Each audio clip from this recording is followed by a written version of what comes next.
Good morning students. আজি মই তোমালোকক নতুন পাঠমালাৰ তৃতীয় পাঠ দুৰ্ঘটনা পাঠটো পঢ়ুৱাম। দুৰ্ঘটনা পাঠটো হৈছে প্ৰেমধৰ দত্তৰ। উক্ত পাঠটোত প্ৰেমধৰ দত্তই শিয়াল আৰু বান্দৰৰ কাহিনী বৰ্ণনা কৰিছে। তোমালোকে পাঠটো খুব সুন্দৰকৈ শুনি যাবা।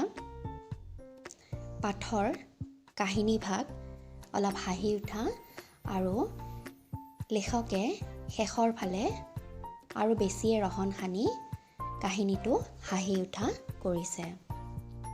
মই পাঠটো পঢ়ি যাম, সকলোৱে শুনি যোৱা। গৰমত তত নাপায় শিয়ালে ঠেং ঠুং মেলি গছৰ ছাট লাং খাই পৰি আছিল। শিয়ালৰ গাটো ঘামেৰে তিতি ছাই বৰণীয়া নোমবোৰ জিলিকি উঠিছিল। উশাহবোৰ সি ঘন ঘনকৈ লৈছিল। নাকেৰে নহয়, মুখেৰে জিভাখন দীঘলকৈ মেলি দি। সি নিজে তেনেকৈ পৰি থাকি চকু দুটা মুদি একান্ত মনে ঈশ্বৰক প্ৰাৰ্থনা কৰিছিল এই বুলি, হে ঈশ্বৰ দয়াময়, যদি সঁচাকৈয়ে দয়াময় হোৱা তেন্তে নিৰ্দয়ৰ দৰে ইমান সূৰ্যৰ তাপ দি আমাৰ ৰং চাইছা কিয়?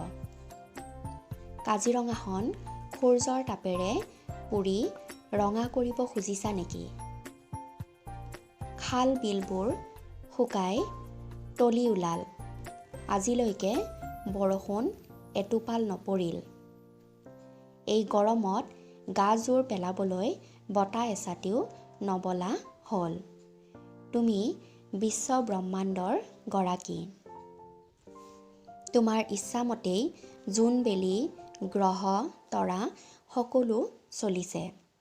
তেনেহ'লেনো তুমি এই জুই যেন তাপ দিয়া বেলিটো আমাৰ মূৰৰ ওপৰৰ পৰা আঁতৰাই নিব নোৱাৰানে? এই সকলোখিনি কথা শিয়ালৰ।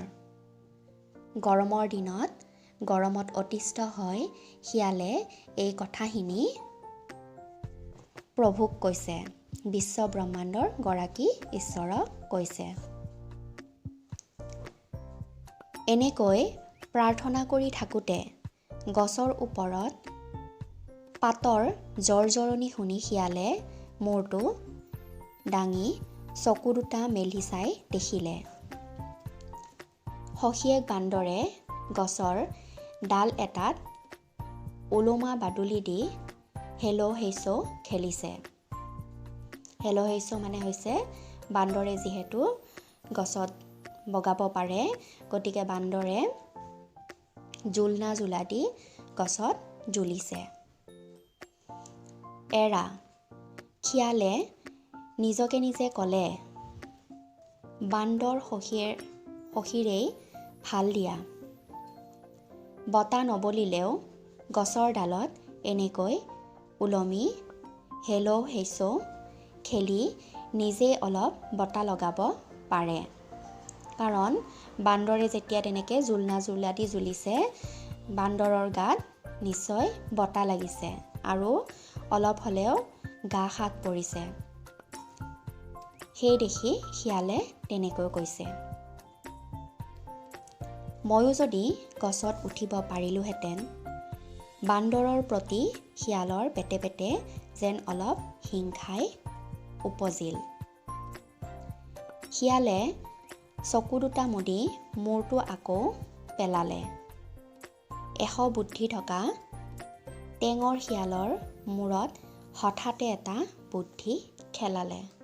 তোমালোক সকলোৱে জানা যে শিয়াল অতি বুদ্ধিয়ক, সেইকাৰণে ইয়াতে শিয়ালক এশ বুদ্ধি থকা বুলি কৈছে। সি ভাবিলে সি গছত উঠিব নোৱাৰিলেও সখীয়েক বান্দৰৰ সহায়ত এটা কাম কৰিব পাৰে। যদি এডাল লতা আনি তাৰ দুয়োটা মূৰ গছৰ তলৰ ডালত বান্ধি ওলমাই দিয়া যায়, তেতিয়া সি তাতে দোলনা খেলি গাত বঢ়িয়াকৈ বতা লগাব পাৰে। এতিয়া শিয়ালেও এই বুদ্ধি উলিয়ালে যে ৰছী এডালেৰে বান্দৰৰ সহায়ত সিও দোলনা খেলিব পাৰিব। সি ভবা মতেই কামটো কৰিবলৈ সখীয়েক বান্দৰক গছৰ পৰা নামি আহিবলৈ ক'লে। বান্দৰে শিয়ালৰ ইঞ্জিনিয়াৰিং বুদ্ধি দেখি প্ৰশংসাত পঞ্চমুখ হ'ল। তাৰ পাছত দুয়োটাই গৈ লতা এডাল বিচাৰি কাটি টানি উলিয়াই আনিলে। দিহা পৰামৰ্শ দি লতাডালৰ আগ দুটা বান্দৰৰ হতুৱাই গছৰ ডালত বন্ধাই থাকোঁতে তলৰ পৰা শিয়ালে মাত লগালে, গাঁঠি দুটা সখী টানকৈ দিবা, চাবা দোলনা খেলি থাকোঁতে যেন সুলকি পৰি মোৰ পঞ্চত্ৰ প্ৰাপ্তি নহয়। পঞ্চত্ৰ প্ৰাপ্তি মানে হৈছে মৃত্যু। অৰ্থাৎ শিয়ালে বান্দৰক গাঁঠিকেইটা ভালকৈ দিবলৈ কৈছে, আৰু গাঁঠিকেইটা যদি ভালকৈ নিদিয়ে তেতিয়াহ'লে সি তাৰ পৰা সুলকি পৰি তাৰ যেন মৃত্যু হ'ব, সেই বুলি ভয়ো খাইছে। গাঁঠি দিয়া দেখি শেষ কৰি বান্দৰে লতাডালেৰেই চুঁচৰি নামি আহি শিয়ালক ক'লে, প্ৰথমে মই দুবাৰমান দোলোঁ, তুমি মোক ঠেলা সখী। শিয়ালে ঠেলিলে। বান্দৰ লতাডালত বহি কোবেৰে আগলৈ পিছলৈ তুলিবলৈ ধৰিলে। কেইবাৰমান এনেকৈ দুলি বান্দৰে বহাৰ পৰা নামি শিয়ালক বহিবলৈ কৈ ক'লে, ভয় নাই, গাঁঠিকেইটা বেছ কটকটীয়া হ'ল, এতিয়া তুমি বহা, মই ঠেলোঁ। শিয়ালে ঠেং দুটা ওলমাই লতাডালত বহি দুই হাতেৰে দুফালে ভালকৈ সামুচি ধৰিলে। বান্দৰে ৰেডি বুলি কৈ শিয়ালক গাৰ জোৰেৰে মাৰিলে এটা ঠেলা আগলৈ। ঠেলাৰ কোবত শিয়াল যিমান বেগেৰে আগলৈ সিমান দূৰ গ'ল, ঠিক সিমান বেগেৰেই পিছলৈও সিমান দূৰ গৈ আগলৈ পিছলৈ দুলিবলৈ ধৰিলে। এনেকৈ দুলোতে দুলোতে শিয়ালৰ পেটটোত নাইটোৰ ওপৰত সুৰসুৰণি উঠি গ'ল। দোলন কম হৈ অহাত বান্দৰে শিয়ালক আৰু এঠেলা দিলে, তাৰ পিছত আৰু এঠেলা, তাৰ পিছতো আৰু ঠেলা চেৰেক, কিন্তু শেষৰ ঠেলাটোত যি ঘটনা ঘটিল তাক শিয়ালৰ অদৃষ্টৰে দুখ বুলি কৈ থোৱাৰ বাহিৰে আৰু আন কিবা ক'বলৈ হ'লে নিতান্তই বেছি কোৱা হ'ব। অৰ্থাৎ ইয়াতে যিটো ঘটনা ঘটিল সেইটো শিয়ালৰ ভাগ্যৰে দুখ বুলি কৈছে। যি ঘটিলে সেয়া ঘটনা নহয়, সেয়া দুৰ্ঘটনা, আকস্মিক দুৰ্ঘটনা। এতিয়া কিনো আকস্মিক দুৰ্ঘটনা ঘটিল সেয়া আমি পিছৰখিনিত পাম। এই দুৰ্ঘটনাৰ বাবে বান্দৰক দোষী বুলি কোৱাটো অন্যায় হ'ব, কাৰণ লতাডালৰ গাঁঠি দুটা বান্দৰে তাৰ শক্তিয়ে আতে মানে কটকটীয়া কৰি দিছিল, কিন্তু দুৰ্ঘটনাটো ঘটিল লতাডালৰ গাঁঠি এটা সুলকি গৈয়ে।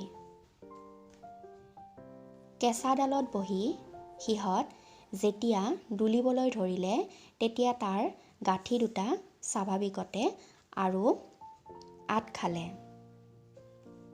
ফলত গছৰ ডালত ঘহনি খাই খাই তাৰ ওপৰৰ ছাল এৰাই পিছল হৈ মূৰ দুটা সুলকি যাবলৈ ধৰিলে। এনেকৈ সুলকি গৈ গৈ বান্দৰে শিয়ালক মৰা শেষৰ ঠেলাটোত এটা গাঁঠি একেবাৰে সুলকি গ'ল। এই সুলকি যোৱাৰ ফলতে শিয়াল লতাডালত বহি থকাৰ পৰা ফৰিং চিটিকা দি চিটিকি সন্মুখৰ কিছু দূৰত থকা কেঁচা উই সাপলো এটাত ঠেকেচা খাই পৰি তাৰ ভিতৰলৈ প্ৰায় 2 হাতমান সোমাই গ'ল। এতিয়া তোমালোকে গম পালা কি দুৰ্ঘটনা ঘটিল। ইমানখিনি হোৱা দেখিও বান্দৰে ভাবিলে কেঁচা উই সাপলোত পৰিছে যেতিয়া সখীয়ে নিশ্চয় দুখ পোৱা নাই আৰু পৰাৰ পৰা নিজেই উঠি আহিব পাৰিব। কিন্তু বহুত পৰলৈকে শিয়ালে ওলাই আহিবলৈ একো কুৰুং কাৰাং নকৰা দেখি বান্দৰে বুজিলে কথা বিষম। অৰ্থাৎ বহু দেৰিলৈ শিয়ালে নিজে উঠি অহাৰ কোনো চেষ্টা কৰা নাই। সেইকাৰণে বান্দৰে ভাবিলে যে কথাটো গম্ভীৰ, কিবা এটা নিশ্চয় হৈছে। সি উই সাপলো ডৰাৰ ওপৰলৈ গৈ দুবাৰমান শিয়ালক গাঁতৰ পৰা টানি উলিয়াবলৈ চেষ্টা কৰিলে, কিন্তু নোৱাৰি বান্দৰে আৰু পলম নকৰি বিজুলী বেগেৰে গৈ ওচৰতে বিলত গা ধুই থকা হাতীক সকলো কথা কৈ ঘটনাস্থলীলৈ মাতি আনিলে। হাতী আহি সুৰেৰে ধৰি উই সাপলোৰ দুহাত তলত সোমাই থকা শিয়ালক টানি উলিয়াই তেতিয়াই হস্পিটাললৈ লৈ গ'ল। হস্পিটালত শিয়াল 3 দিন অচেতন হৈ পৰি থাকি 4ৰ্থ দিনা চকু মেলি চালে। অৰ্থাৎ শিয়াল 3 দিনলৈ চেঞ্চলেছ হৈ আছিল। 4 দিনৰ দিনা শিয়ালে চকু মেলি চালে।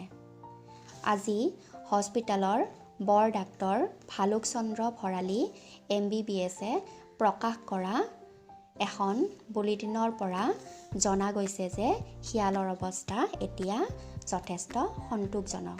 অৰ্থাৎ ডক্তৰে কোৱা মতে এতিয়া শিয়ালৰ অৱস্থা বহুখিনি ভাল। আকাংক্ষা কৰিবলগীয়া এতিয়া আৰু একো নাই। এতিয়া আৰু ভয়ৰ কোনো কাৰণ নাই।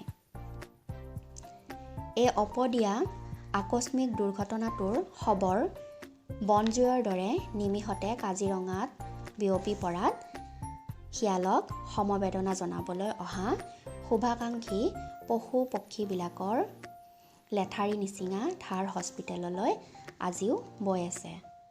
কাহিনীটো যিহেতু কাজিৰঙা অভয়াৰণ্যৰ, সেয়েহে কাজিৰঙাত থকা সকলো পশু পক্ষী জীৱ জন্তু সকলোবোৰে আহি শিয়ালক খবৰ লৈছে। সখীয়েক বান্দৰটো দিনে নিশাই শিয়ালৰ পাতিৰ কাষতে আৰু বান্দৰ সখীয়েক দিনে নিশাই শিয়ালৰ শোৱা বিচনাৰ ওচৰতেই ৰৈ আছে। Thank U.